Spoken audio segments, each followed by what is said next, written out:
সরস্বতী পুজোর শেষ দিন কিন্তু আমাদের গ্রামে প্রতিটা পাড়াতে কিছু না কিছু প্রতিযোগিতার আয়োজন করা হয়। তো আমাদের পাড়াতে হচ্ছিল শ্রীময়ী প্রতিযোগিতা, আর এ পাড়ায় হচ্ছিল কে হবে সরস্বতী। আরও একটা বিশেষ আকর্ষণ ছিল, সেটা হচ্ছে কদম গাছ পোড়ানো। তো এখানে মোট 3টে বড় বড় কদম গাছ পোড়ানো হবে। তো আমরা সবাই মিলে চলে এলাম এখানে কদম গাছ পোড়ানো দেখতে। তো ছোটোবেলায় দেখেছিলাম, তো বড় হয়ে কিন্তু এই প্রথমবার দেখবো। তো চলো দেখা যাক কেমন লাগে কদম গাছ পোড়ানো।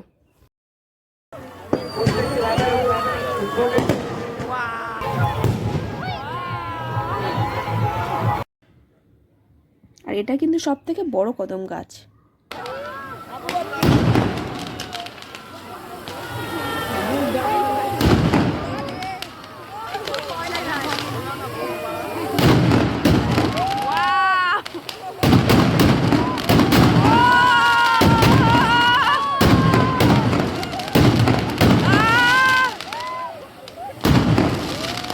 তোমরা দেখতেই পাচ্ছ কতটা সুন্দর লাগছে কদম গাছগুলো।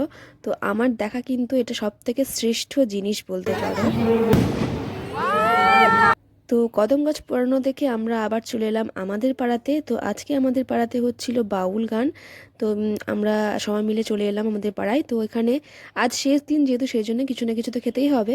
তো সবাই মিলে নিয়ে নিলাম 1 প্লেট করে চিকেন মোমো, যেটা খেতে সত্যিই কিন্তু অসাধারণ হয়েছিল। বিখ্যাত গায়িকা নূপুর দেবনাথ আমাদের এখানে গাইতে আসছেন। তো ওনার গান তো শুনতেই হবে, তাই না? আর যেহেতু আজকে শেষ রাত্রি, তো আজকে সবাই মিলে বান্ধবীরা মিলে রাত জেগে জেগে গান শুনছিলাম। তো আজকের ভিডিওটা আমরা এখানেই শেষ করছি। তোমাদের কেমন লাগলো অবশ্যই কমেন্ট করে জানিও। দেখা হচ্ছে পরের ভিডিওতে।